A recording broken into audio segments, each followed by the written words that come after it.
president of for more years than the bylaws allowed.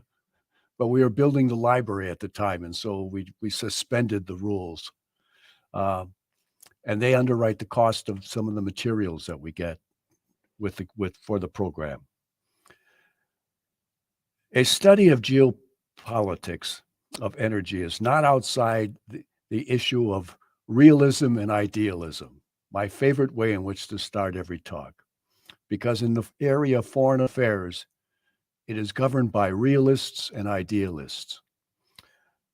Idealists promote values and programs like human rights and democracy. Realists are more pragmatic, looking at our national interests.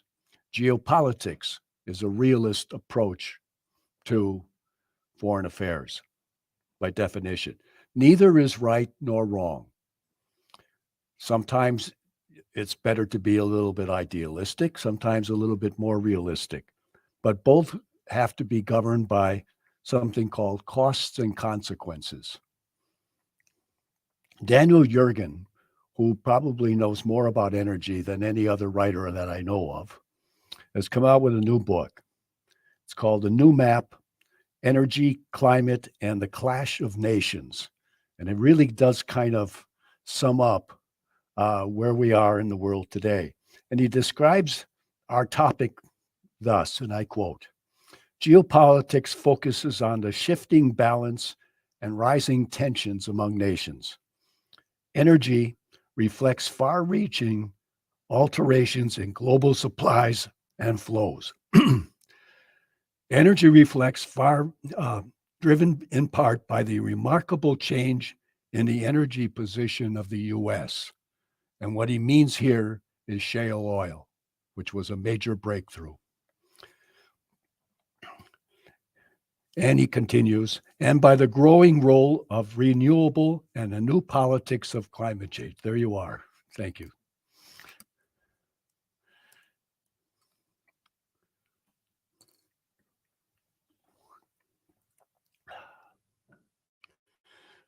Tonight, I'll start with an overview of geopolitics, then the same about energy, a little about U.S. relations to energy, a little about how Americans see the importance of energy today, energy in foreign affairs, that is. Then I'll describe in some detail a Harvard project that I found, which provided useful definitions for this talk. And we'll have a short report about a new energy source, a quick review of alternatives other than wind and solar, which will bring us to an assessment of where we stand today with the war in Ukraine and the kind of grouping of countries by either democracies or autocracies. A little how energy needs conflict with climate change, and conclude with 4 observations. Okay, that's a lot to cover, but we have enough time for your questions and observations. I spent most of my career and post-career as a student and generally also as a practitioner of foreign affairs, fully aware of the importance of geopolitics in the conduct of said foreign affairs. With that, are often, and this is our American idealist approach to international relations, largely subordinated geopolitics and its more pragmatic look at how the world works. When I think of geopolitics, 5 dimensions come to mind. And you can see them up there. Some are measurable, others not so much. Geography is easy. Location, location, location. Are there any realtors in the audience?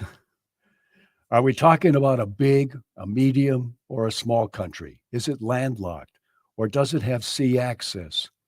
Is it mountainous, or plains, or a mix? Importantly, certainly for this talk, and part of geography, are a nation's resources, and for our purposes, energy.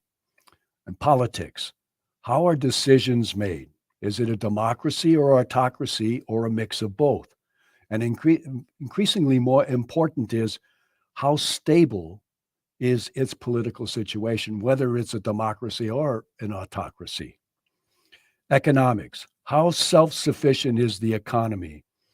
Or in the case of this talk, what are the energy constraints or advantages? Population. What is the demography of a country? Well, it includes counting how many old people there are. We get around to doing a lot of that these days. How many in the workforce?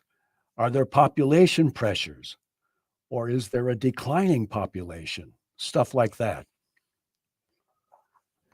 Culture. The history and geography of a country over time defines the culture of a country. Landlocked people, especially in mountainous countries, are very insular. I remember my contact with both the Armenians and the Georgians, and how different their culture was than the surrounding countries. They keep to themselves, suspicious of outsiders, that sort of thing. People who live in flatlands, especially near the sea, are more open, expansive. A small reminder. Over the centuries, we have moved from wood, and I think I can throw in a little dung here, if you know, because it's, in fact, dung is still used as a heating and a cooking material in Africa, to coal, to oil and natural gas, with a controversial smattering of nuclear, to the new technologies of wind and solar. I'll say a few words about other alternatives later. Each of these energy sources brought with it new technologies, often in terms of transportation and in the quality of life. It's important to note that all of these sources of energy still exist, though economics and alternatives have reduced the use of wood and coal. Though energy is a constant in a nation's definitions of its strength, its security, its prosperity, and its survival, it is subject to change, and sometimes rapid change, as we are with the impact of the war in Ukraine. Venezuela found itself on the wrong side of democratic practices several years ago, and its oil was banned by the US. Russia, which was also criticized for its democratic practices, wasn't banned until it invaded Ukraine. Curiously, with the ban on Russian oil, we are now opening up to oil imports to Venezuela, showing how quickly roles can change. History also shows that access to energy products like oil can drive a country to invade, as did the Japanese in World War II. Japan was almost totally dependent on foreign sources of energy at that time. Another example, Iraq's 1990 invasion of Kuwait had Kuwaiti oil fields as an important goal. Energy is a centerpiece of international environmental congresses, from Rio in 92 to Kyoto in 97 and Paris in 2015. And energy has also been a factor in countries demarcating energy lines of control. And considering the state of Lebanon today, I'm not sure how valid this goes into the future, but in 2022, Israel and Lebanon signed a treaty of clearing up who has access to what when neighbors have conflicting lines of control and assume control. China and the Philippines seem to be moving in that direction as well. But the president of the Philippines has been making a shift back towards the United States, and I think that one's in trouble. It comes down to demarcation lines and economic zones, and it's supposed to be covered by the law of the sea. And a professor, an international law professor I had, once described, he said, there is no international law. It's international anarchy. And the biggest make the decisions. And we have been the definer mostly of what international law is after World War II. Enhancing access to energy.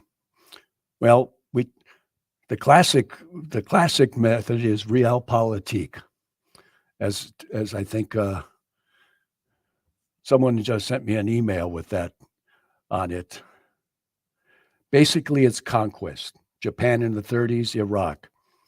The second is liberal globalization, and liberal in this sense is not our definition domestically. It's the European definition, which is pro-business, pro-trade. So when you can run into liberals in England, they're not going to sign. If you're a liberal, you're not going to necessarily communicate well. Energy generally corresponds to market influences, although OPEC has on occasion changed that dynamic in one way or another. Was it in 73 that they kind of shut off the valves?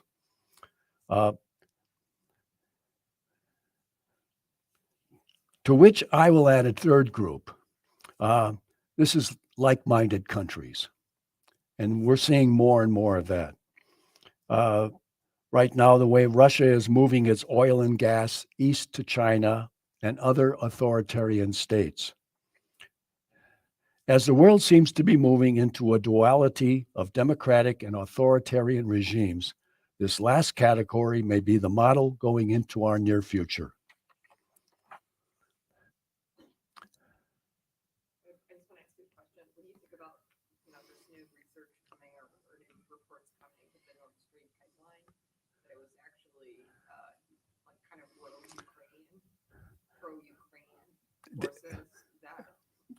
I've seen now about 10 different stories. It's like if it's actually Ukraine that does it, that means, they are hurting Europe based on cutting off some of their energy supply, and you know what I'm saying? Sure. Germany and other countries, like they, who are helping for the lifeline to Ukraine. It made no sense for Russia to sabotage that line, simply because at some point in time, this would cut off. It'll be enormously expensive to rebuild it. Now, there's also a question as to the sophistication required to be able to do this. And a little rogue Ukrainian group is unlikely to have had that kind of expertise. Yes, and some of the fingers are pointing back in our direction. Yes. But there's fingers can be pointed all around. It's likely that there is a nation state that's involved in it. It doesn't have to be us. Thank you for the question. Okay, where are our strengths and weaknesses as it comes to energy? Our influence over foreign producers. Though that has weakened, our economic strength gives us more influence over producers than most other countries. Dominate sea lanes. Well, our Navy is the short answer there. The capacity to upgrade energy infrastructure. We have the technology and the personnel to do so. The question is when and how will we do it? I mean, this is supposed to be part of, and I'll get into the two bills that were passed by the Congress that affect this sort of thing. I'll leave that for that time. Domestic production potential. As Jürgen pointed out, shale production has changed our energy potential immensely.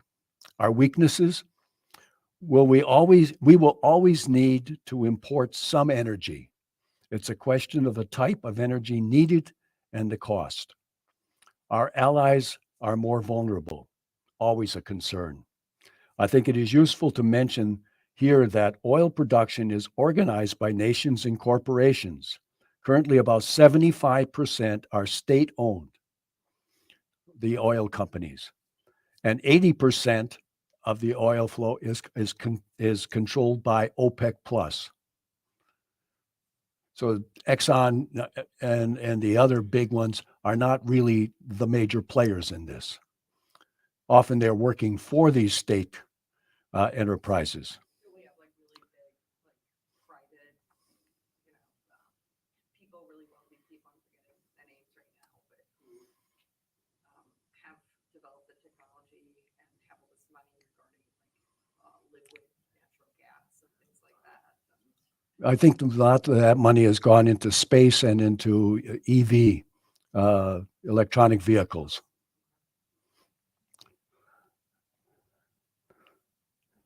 Where are we? Okay. Our aging, about our weaknesses, our aging energy infrastructure, and we have wholesale infrastructure concerns uh, that we have just kind of pushed off to the side. And another weakness, cyber attacks and supply chain issues. Well, the pandemic definitely showed us what supply chains. In fact, I don't think that was actually a common term up until the pandemic. And now I understand several schools are teaching courses in it. There's going to be majors in it. The move to non-fossil fuels requires a great deal of financial investment in infrastructure and is unlikely to replace fossil fuels in the next 10 to 20 years.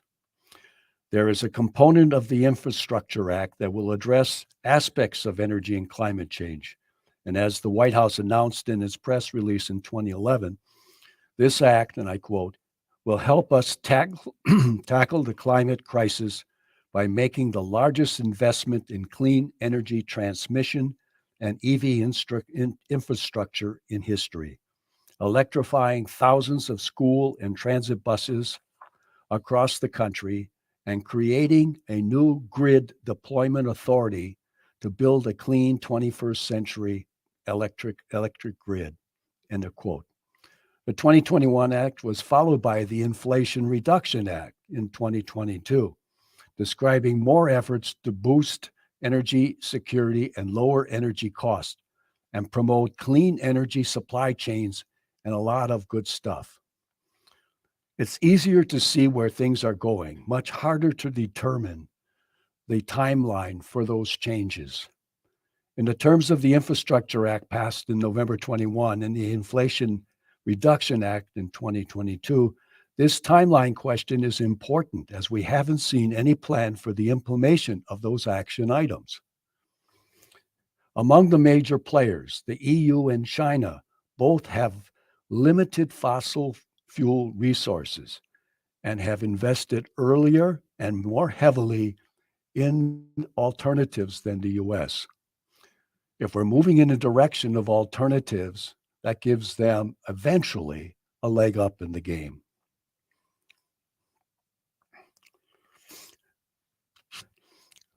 Jeffrey Morton, who conducted a masterclass on this particular topic for the Foreign Policy Association, identified 4 groups that affect American foreign policy views on energy.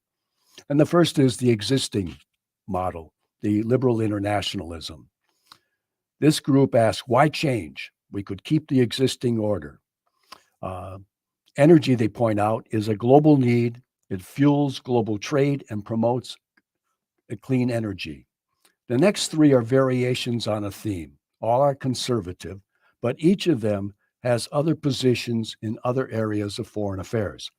The first 2 seem to me to be fairly close in concept. America First, we've heard that particular thing. It's a more contemporary group of supporters want to focus on domestic production, reduced regulations, direct incentives, government more involved. Climate change is secondary. The realist conservative view, supporters of this view feel we need to become self-sufficient in energy and control the process from source to sale.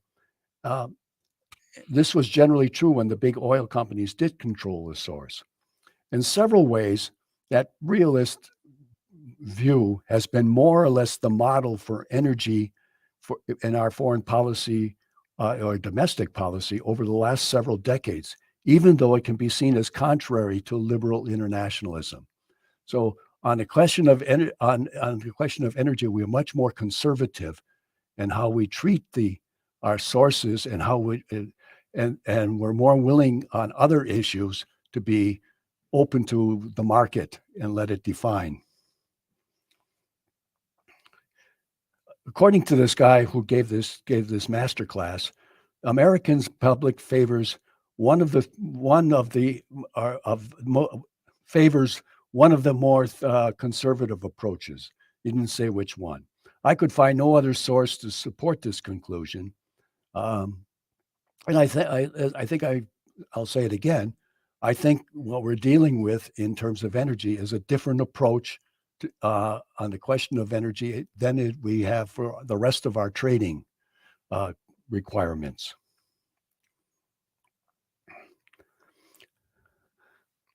I was searching the web months ago.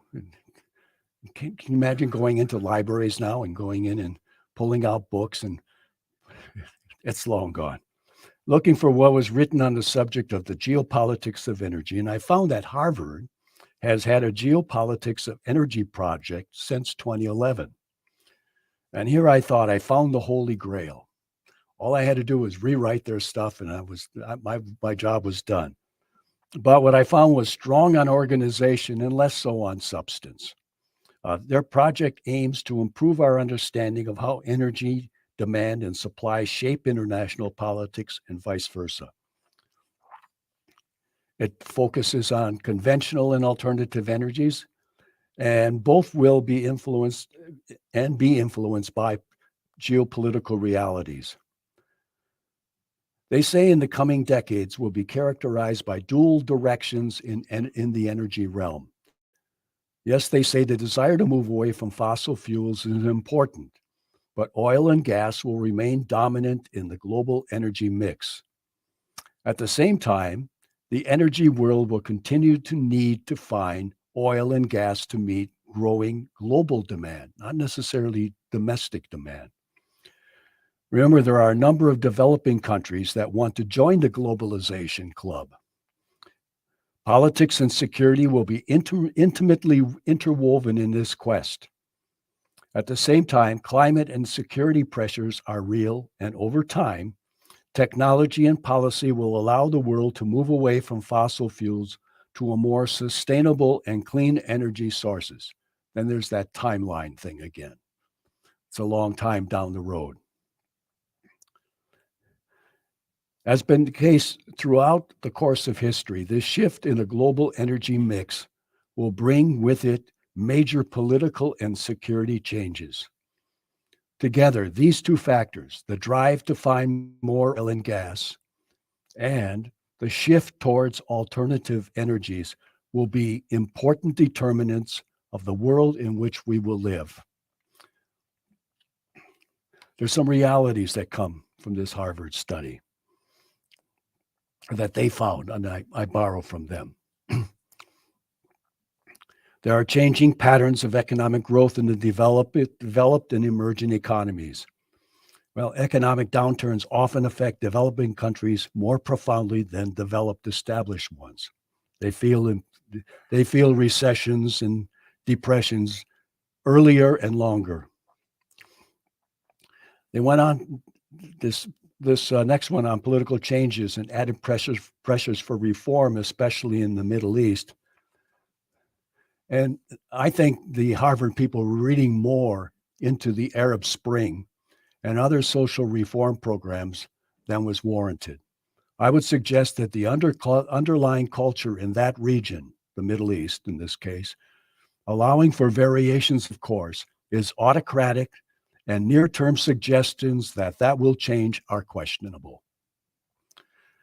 Okay, new methods and mechanisms of extraction. Certainly we found economic ways to make shale marketable, though there is a price level, and environmental concerns that discount its utility. Environmental pressures and the need for adequate regulation. This issue will continue to plague policymakers trying to keep their economies afloat and get their political leaders reelected, and the growing concern about climate change. In some ways, autocratic countries have an easier road of this. They don't have to go down and do all of that barnstorming with the electorate to be able to get something through. China can decide, President Xi can decide that we're moving on alternatives and we're going to sacrifice other things in the process. Emerging technologies that will change the use of renewable energy sources. Some of these are still on the drawing board, others are expanding, but have limits in application because of geography of realities. Domestic and international actions to address climate change. To date, I would suggest that we have done more posturing than real reducing of the climate change requirements.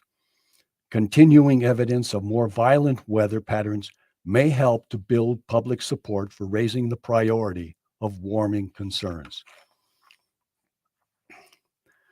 Okay, Isn't energy really a lot of colonialism too? Like think of Iran, the Shah of Iran, and you know, they tried to, Iran tried to like make their oil more nationalist. it is run by a national company, yes. But they, you know, we put the helped get the Shah back in, and you know now we've got the problems with Yeah, Kim Roosevelt. nuclear, and you know what I'm saying? Yeah. So it's like we kind of created a, you know, I love when you kind of created some of that. That's definitely So, true. like, England and us could use their sort of resources for a lot of years, you know, to help us and outside. When I studied international affairs in the 60s, England was still being treated as a classic model of a good colonial power because they didn't try to hold on to their territories. But after closer examination, it was discovered that the Brits were really milking whatever countries they were at. They own, like, they have private grid, you know what I'm Right. saying? They didn't build up, Make all the money out of these. right. They didn't build up any infrastructure in the countries. No, they built minimum infrastructure, mostly to be able to extract what they wanted. So the colonial people and the Portuguese were seen as being a bad model, but they actually had the closest connection with their former colonies than the Brits did. Okay, Doesn't mean that that's gonna fight us, you know what I'm saying? Like, we helped shore England up in that model, and then, you know. well, got that kind of destitute with I things. think we've They got moved. built like crazy, and then Yeah, but I think we've gone through that part of the process already. I think that has been absorbed into the system. What we're finding on the international scene is a growing number of countries were not part of the process of creating the rules for globalization, for international law, for international politics. Those were mostly created by us after World War II. And so people are saying that you created those rules to your benefit. China, Russia, India, Iran, a number of countries are concerned about adjusting the rules. They're looking for revisions. Okay, national strategies of key producer and consumer countries. We can see the consequences from the behavior of the Saudis. Are you aware that Saudi Arabia, right after after Russia invaded Ukraine, we went to the Saudis and asked them to increase oil production, and they and a number of Arab countries refused. Yeah. That kind of behavior is not limited to OPEC. Multinational corporations increasingly are beyond the control, if not the influence, of nation states. Our own beloved Johnson Controls moved its headquarters to Ireland for tax reasons. You can go into Switzerland and go down the corridors of some buildings and find out the headquarters of a host of companies from around the world that just have a presence there. Like international nonprofits, these multinational corporations are outside the mandate of the UN and are a rising consideration in foreign affairs. So when all of a sudden we're talking about issues of where we're going to get oil, before we get into alternatives, let's look at Guyana and how much opportunities for new sources of fossil fuel will keep the price of fossil fuels more under control, but will affect the economic viability of alternative sources. Geopolitical Futures reports that by 2035, Guyana could be the fourth largest offshore oil producer. Guyana has fewer than 1 million people. Talk about upsetting some geopolitical master plans. We can expect other similar revelations as we go along. While this will offer a close at hand source, it will add more concern to global warming efforts. In Guyana's case, it is reported that they have a very low break-even price, they have high quality oil, and the production sharing deal with Exxon. Though they have not yet exported natural gas, they plan to start. Just ahead in April, Guyana will open 3 bids for deep water and 11 shallow water blocks. And I mention this because they have invited the Chinese and the Indians to participate. One would think that this will raise some concern in Washington. I left solar and wind out of this short discussion of possible alternatives as I believe we are well aware of its benefits, costs, and applications. The first I'm going into is wave energy. Like most of the alternatives I compiled, it focuses on electricity. It uses the movement of the ocean's waves to generate electricity. The waves will cause the turbines placed in the water to spin, creating electricity. Geothermal energy is captured heat from below the Earth's crust. Geothermal power is generated from the radioactive decay in the Earth's crust. It can be utilized to heat and cool homes as well as produce electricity. Biomass, also known as bioenergy, is created from the waste of plants or animals. The waste from plants and animals can include vegetable oils, crops, manure, or wood products. A common method for creating electricity with biomass is through direct combustion, which creates steam to cause turbines again to spin, which causes a generator to create electricity.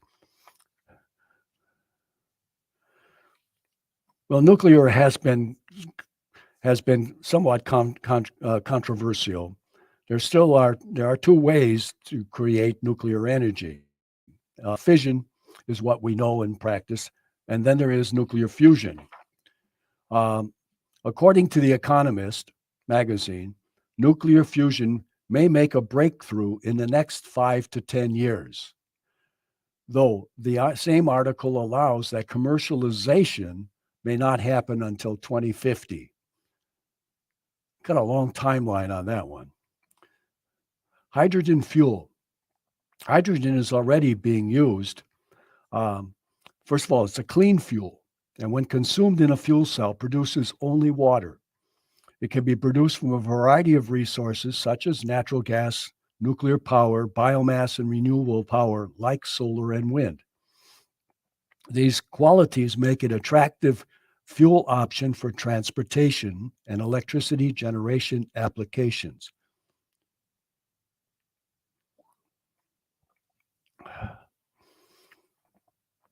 Currently, we use a lot of hydrogen, mostly for oil refining and producing fertilizer.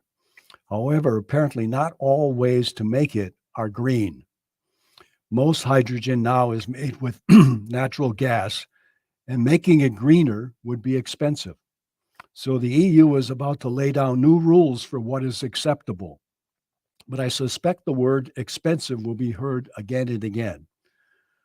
So to mention a cutting edge idea, recognizing the possibility of naturally occurring hydrogen. There's a search for hydrogen wells is on in Australia, Africa, and Europe. It seems to occur naturally when water reacts with rocks. So lots of rocks. So where are we now? In this case, I borrowed from a bunch of sources, including Harvard's Megan O'Sullivan, who is a member of their project team. In the short term, as we wrestle with Russia and our allies over ways to punish Russia for the Ukraine invasion, we find that oil markets are harder to control than natural gas supplies. The oil price spike would directly affect the U.S., and I would say the Biden administration is going to be understandably sensitive to gasoline prices. Our full court press on Saudi Arabia and the United Arab Emirates to produce more oil immediately was rebuffed. More of that democracies versus autocracies issue. Energy markets get jittery when spare capacity shrinks or disappears. Although exact numbers are unknown, the International Energy Agency and others believe that the world's spare capacity is dwindling in the face of limited investment.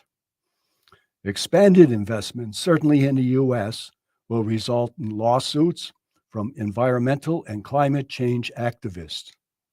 We can expect that Western oil companies will have an uncomfortable position trying to balance pressure from both sides. We will see more examples like a firm called Client First, an environmental law firm that recently sued Shell's board for failing to manage risks to climate change under British law. Additionally, politically, it will be difficult for the Biden administration to release more oil from the energy reserves, considering how much they've released already. Finally, depending upon how much Moscow curtailed its oil production and the reaction of other producers, Russia might even move to curtail global oil supplies, reducing supply that would drive prices up to a level in which Russia could bring in more money for lower exports. Of course, just as with cutting off natural gas to Europe, tampering with oil markets would not be without costs for Russia. As Daniel Yergin pointed out, one needs to remember that Russia makes a lot more money from its oil exports than from gas. A spike in oil prices would displease China, straining Beijing's support for Russia's efforts to rewrite the rules of the international order. End of quote. And of course, that is what they just recently announced. They have cutting production 500,000 barrels a day. That's about 5% of their production on March 1st. Right now, we do not have a readout on how this is affecting the market, OPEC, and China, and whether this is a short-term cut or has more legs. There were positives that came out of this winter from NATO's point of view, from the energy standpoint. In Europe, it was warmer than expected, limiting the effect of loss of Russian gas. Limiting, not alleviating. Investment in renewable power accelerated in Europe, though there will be project delays and supply chain issues. Europe wants to bring in all this LNG, this liquefied natural gas. Well, they don't have the capacity to be able to receive it yet. It'll take 3 to 5 years to be able to build a plant to do one of these things, and very expensive at the same time.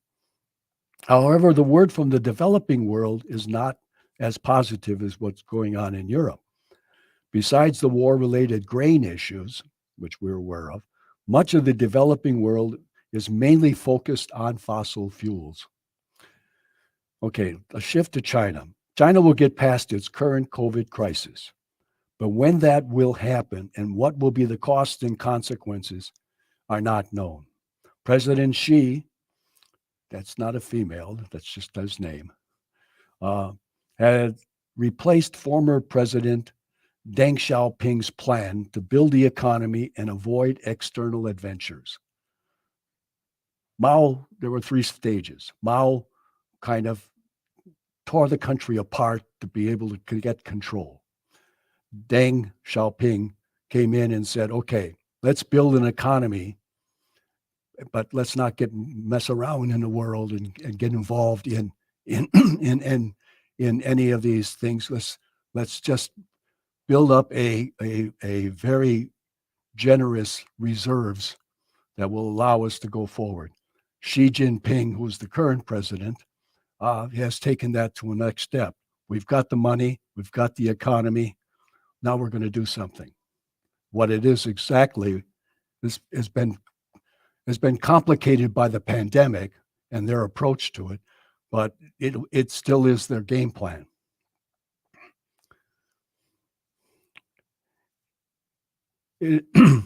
It is suspected that the cost of dealing with the COVID effects has had a negative effect on China's reserves. And China's also, I think you're aware of something called the Belt Road Initiative. This is where they wanted to build connecting points both by sea and by land to alleviate our ability to be able to block them in the South China Sea. And the focus is on us in that respect.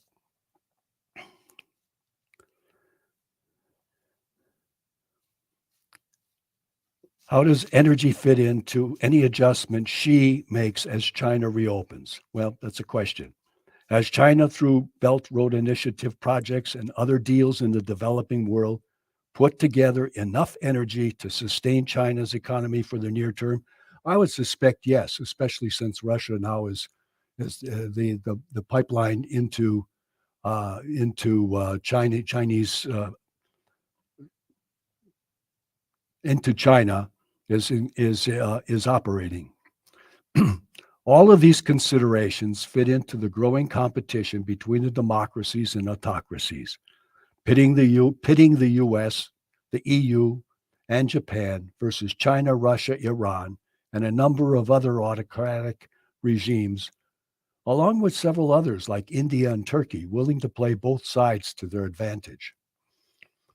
With India is with us on China policy. India is not with us on Russia policy.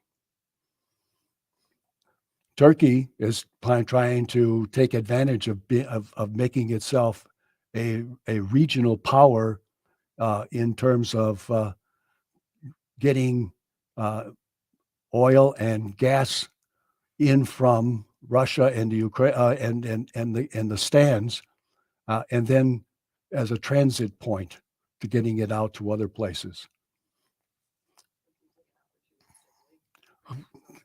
Sure. Well, in considering the state of Turkey's economy right now, they need it desperately. Considering that China is a major energy importer, does China have a compelling reason to be a leader in alternatives? I don't even think it's a question. I think it's a given. The short answer is yes. Over the last few decades, it has become a leader in electronic vehicle industries. Critical to that development are batteries. As Western automakers make more of a commitment to EVs, will we have to turn to China for those batteries? And how does that fit into our growing adversarial relationship? Additionally, there is no question that energy concerns run parallel to climate issues. As the developed world, mostly democracies, wrestle with their part of the global energy transition, there is Africa, Latin America, and the less developed parts of Asia, all low emitters, but anxious to develop their economies, and the vehicle most readily available, as I've said before, are fossil fuels. Currently, China, Russia, and several of the democracies, the French and the US primarily on the democracy side, are courting Africa and Latin America for support on this divide issue. Local resources also are part of the courtship, especially for China.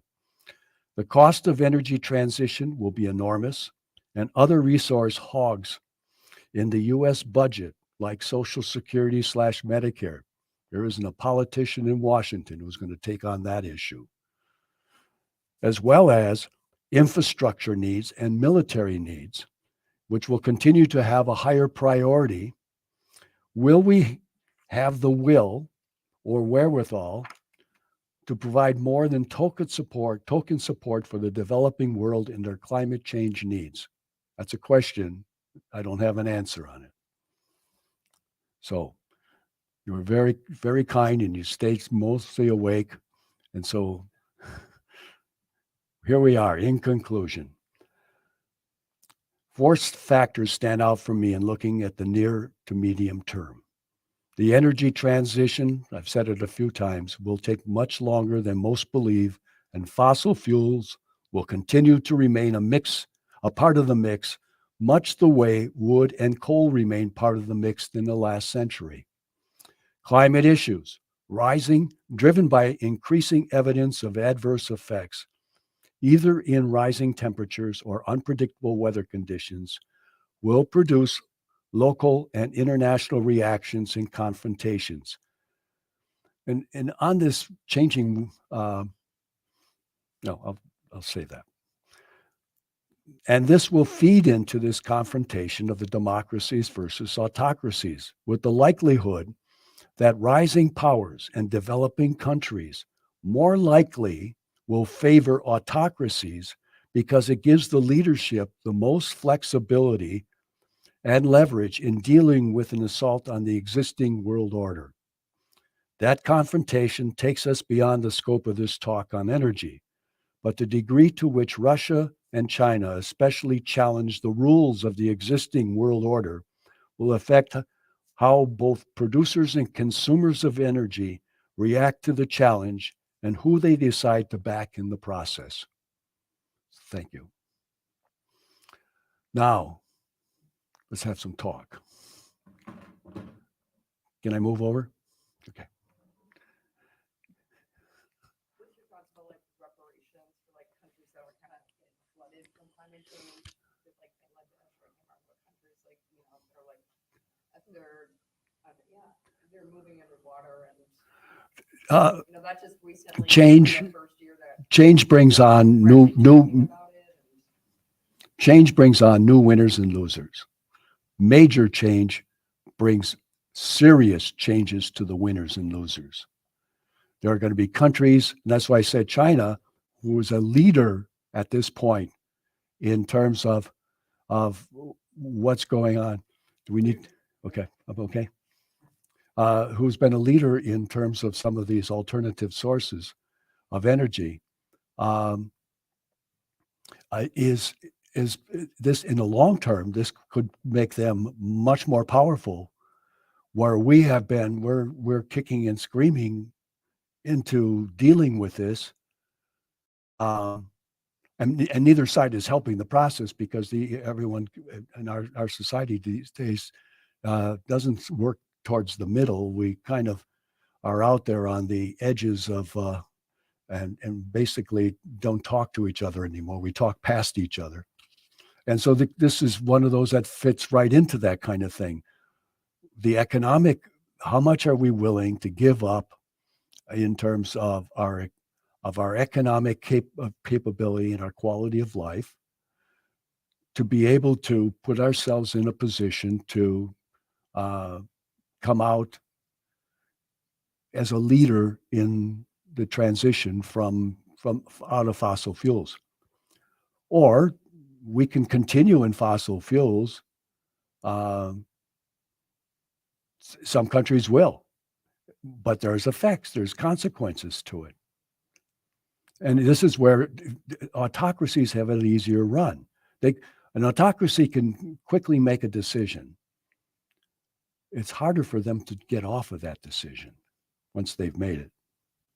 Yeah, well, it can affect us in like relying on China and stuff, like semiconductors, you know what I'm saying, with chips and everything. Well, and that's like now we're like throwing money at it, but it's like we were talking about, you know, Europe and Germany not having the appropriate instruments to get liquid natural gas. Yeah. You know? So it's like it's not one of these things where you change your mind and decide.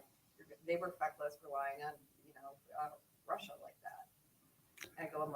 Well, it was cost effective to rely because there was the feckless, and same with us somewhat with you know, with China on these, is it like chips that, you know, that we need for cars and, you know, for a whole ton of things. We're beginning to compile a list of things that we're going. Be ready. You know what I'm saying? We have to, like, it takes years to get that technology. Yes.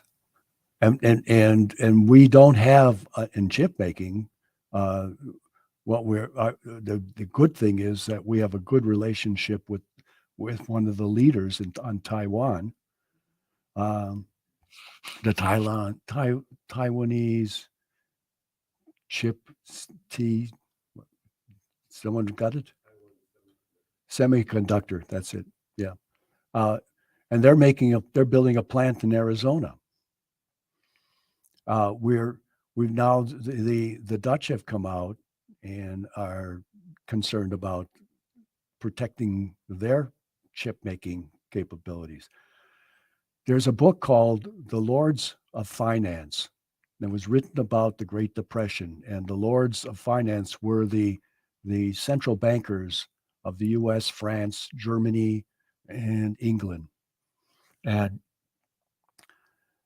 a fascinating story because it goes into all this protectionism, and it starts out, you protect your infant industries, you protect your supply chains, you protect uh, uh, critical components that you need in order to be able to be for your military and for your national security. And so when you begin to start adding to that list, all of a sudden you're no longer in that liberal globalization anymore. You're beginning to put barriers up that make it, all of those barriers will create cost.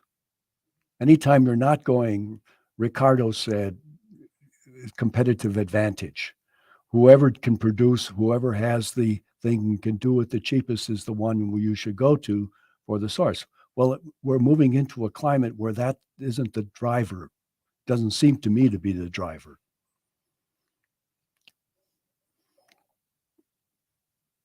Yes. Well, where does capitalism fit in all of this? I mean, shouldn't capitalism be a major driver of this? I mean, the government can invest in technology to be able to have them available for capitalism, but really, isn't it better to have capitalism, move things forward as opposed to, government mandates with no idea of how to get there? The Chinese have turned that term on its head because they claim to be a capitalist economy. Because, and in fact, those who have worked there and later, it's the third week, Rick Rocamora, who spent 10 years, next week is Rick. Next week is going to talk about the US and China and build up some really good questions. And, Yes, so not the capitalism did work, that's what we think, but that's why we sent all this stuff to China, right? And then. they sent all that stuff to us. With them. They sent all that stuff to us and bought our treasuries. But we like what was the cheapest, right? And then now we don't have control over that, and now we're in a pseudo Cold War with them. Yeah, that word has been thrown around by a few. One thing about, it is, capitalism should be responding to this type of stuff, but the signals aren't there essentially. And in order to produce initially what, economists call a public good. Or roads or something like this, that isn't particularly amenable to the market.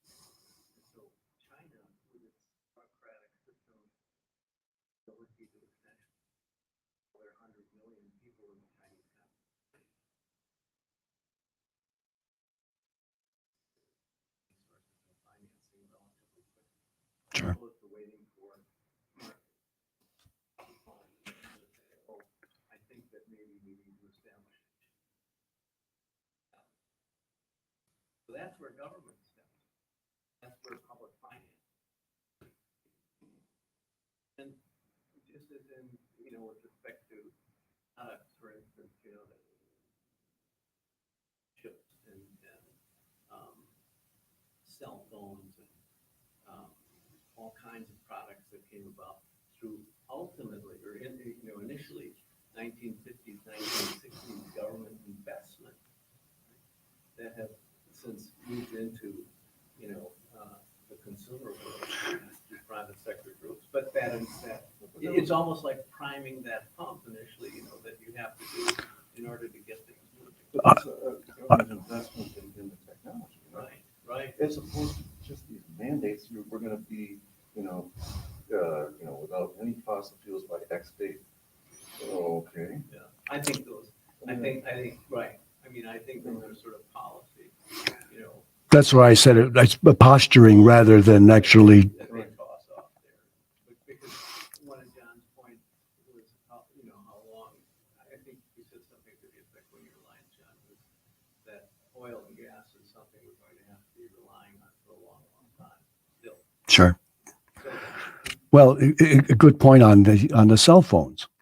Apple decides they want to come up with a new design for their iPhone. China can put together workforce of 20,000 employees in a matter of days, a few days, to do this.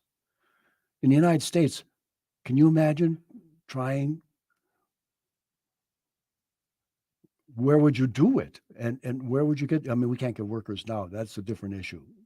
I know Apple's looking at moving over to issues with China, that's looking over to looking at India for that kind of stuff. That's just a whole different kettle of fish. Because It's a different culture. It's a different culture and a very different. regional, like infrastructure, it's all handled by regional kind of. The Indians do not have the Chinese entrepreneurial instincts. The Chinese also have more of an autocratic top down, where India is like governed by all these different little regions. Well, right now India is on a particular Hindu nationalism, which is makes it a little bit ugly to be a Muslim in India right now or any other subsect. And Little bunch of states that are Yeah, governed, yeah. that self kind of govern, you know what I'm saying? So used not to as be much Rajas, so you can't just go in and get that kind of workforce, right? It's all bribes along the way, where you can build the warehouse, where you can do this. Well, I guess I've talked about this before. We see corruption in as a obstacle, and in international trade, it is an obstacle. But in the developing world, what we see as corruption is a way in which things get done. The people working in the bureaucracies get paid next to nothing. And of course, I'm not going to argue that it's a wonderful way, but there is a logic to it. An Indian once described this to me as it places the cost for a service at the person who wants it, as opposed to everyone paying this bureaucrat a living wage. The system has evolved into when you want a service, you have to pay for it.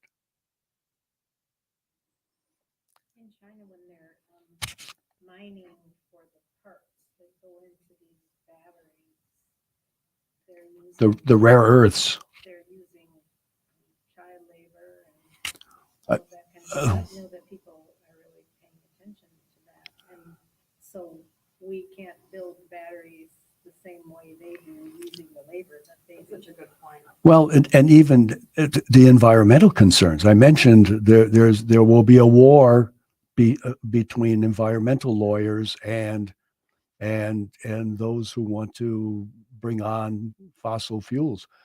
Watch if we expand into nuclear.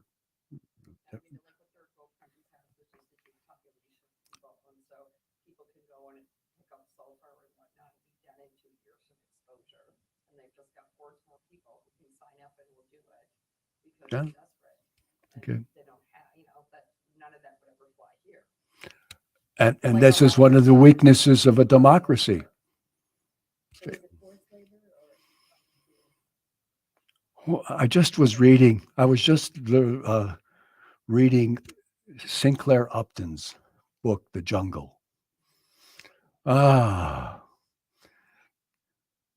We've been there. We've done that. Just to comment on nuclear, there was a breakthrough in fusion, right, within the last year. Yes. I guess I'm wondering where the innovation, people are innovating. I mean, was this more of a government study, basically, this breakthrough? I don't know the answer to that. You know what I'm saying? Yeah. Part of the- It probably is mixed. I mean, a lot of the stuff that we saw, I mean, the internet, that's a DARPA project. That's the advanced research from the military for the Department of Defense. And it had a number of universities that were attached to it. And when I first went online in this would have been 79, after I came back from Moscow, I was on the University of Virginia network, and we were using programs like Veronica, and it was what was that code that they used at that time? I forget what it is, but there was nothing intuitive about it. And so when Apple came out with their first iMac, oh my God, it was a computer for the rest of us.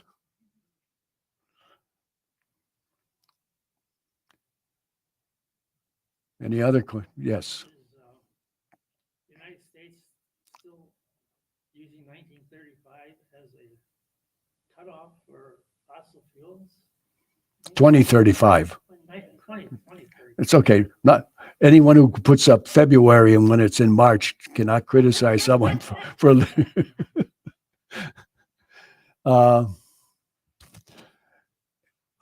I think we're caught up in the rhetoric, the international rhetoric that we want to try, that this is important.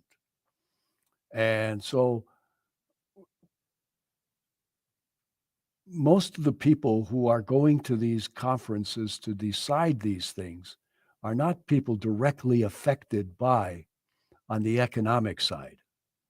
These are people who are trying to get other countries to buy into our ideas.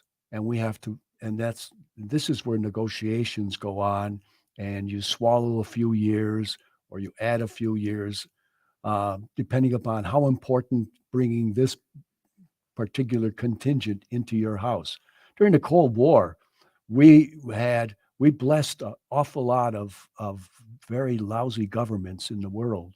And the one that comes most clearly to mind is Congo, Mobutu, who was probably one of the worst of dictators ever.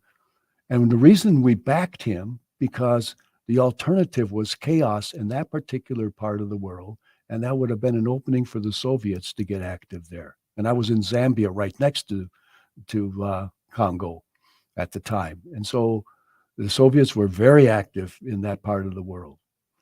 So you talk about the geopolitics of, there's I just came across a topic that I may look at in the future. It's called the geopolitics of technology, because there's several things that we're talking about here that apply. Rare earths, where are they? How do you get access to them? How important are there alternatives to rare earths in terms of the development of a lot of technological devices? How do we go about making sure we have continuing access? So, more.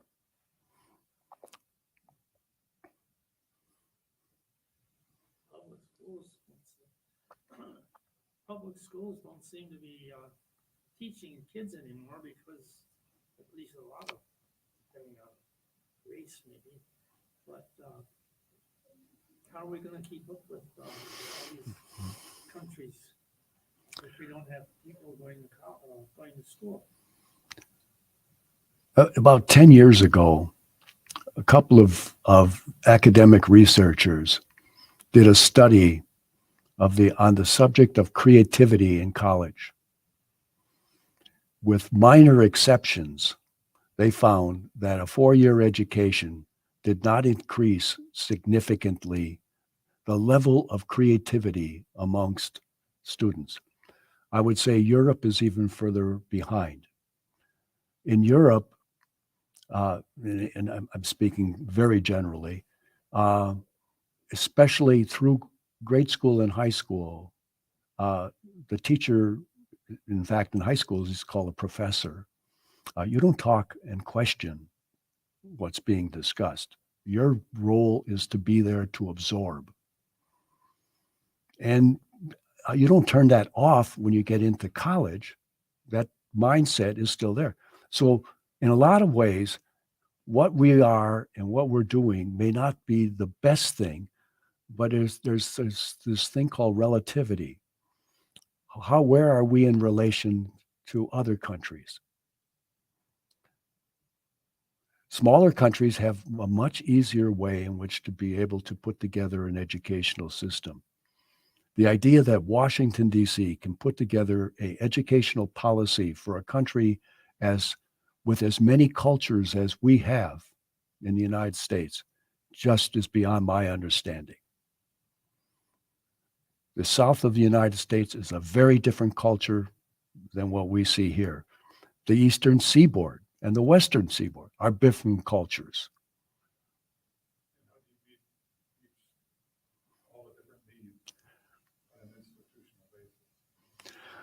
Well, yeah, and look, go get the list. I mean, we're talking about an awful lot of things.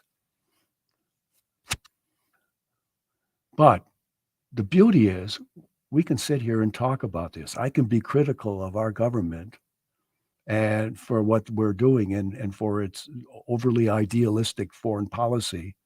And no one's going to knock on my door and say, I want to talk to you about things that you're spreading, these false lies that you're pushing on these people.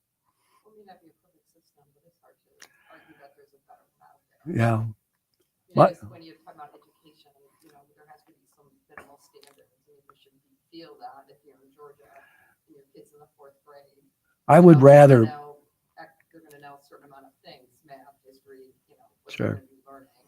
And Yeah. then if they're in Wisconsin in 4th grade, they're gonna know, you know, the teacher gets to decide how to do the lesson plan, but these are the concepts and ideals that have to be at our 4th grade level. yeah. I don't disagree. It's a complicated world, and we are at each other's throats over some of these issues. And on top of all this, we talked about democracies versus autocracies. As a futurist, or as a sort of a futurist, I'm looking at this in terms of another big swing that is occurring. We have been going from the industrial into the information age now for several decades. And I talked about big changes create big new winners and losers on a bigger scale, but they also assault values. And I go back in history and I look back to about 1828 with the election of Andrew Jackson to the presidency, which said to John Quincy Adams and the Eastern Seaboard that you don't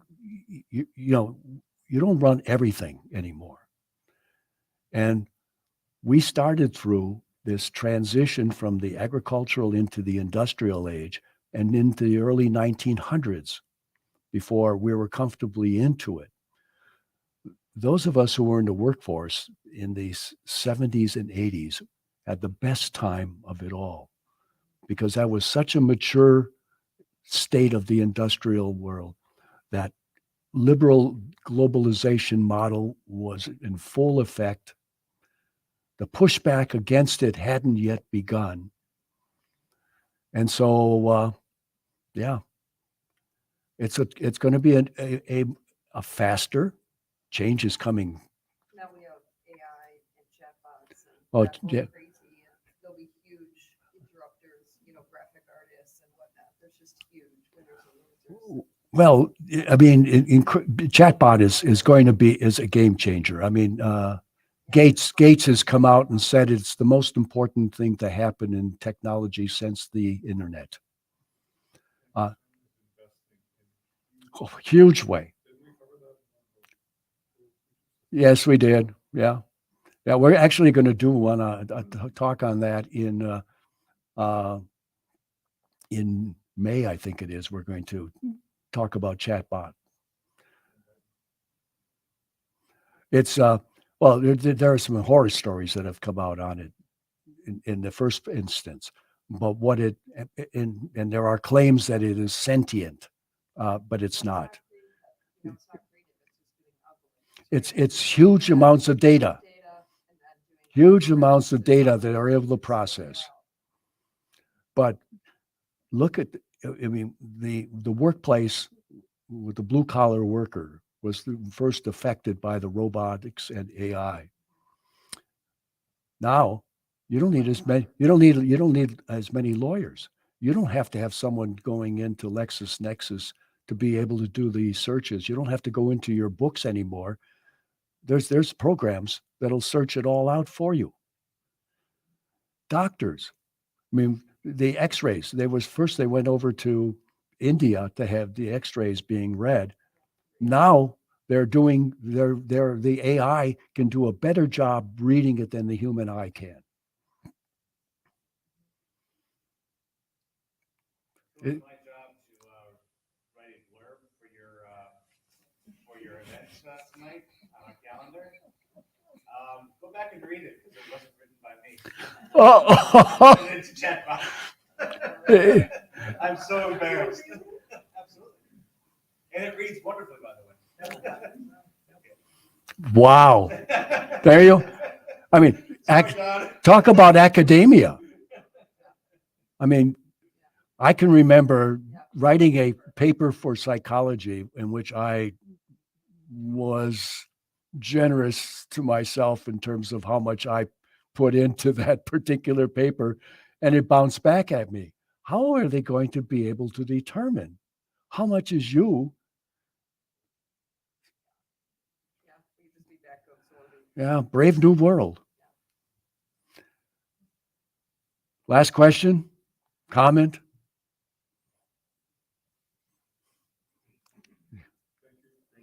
Glad you're back. Thank you for coming out. Better tonight than tomorrow. Yes.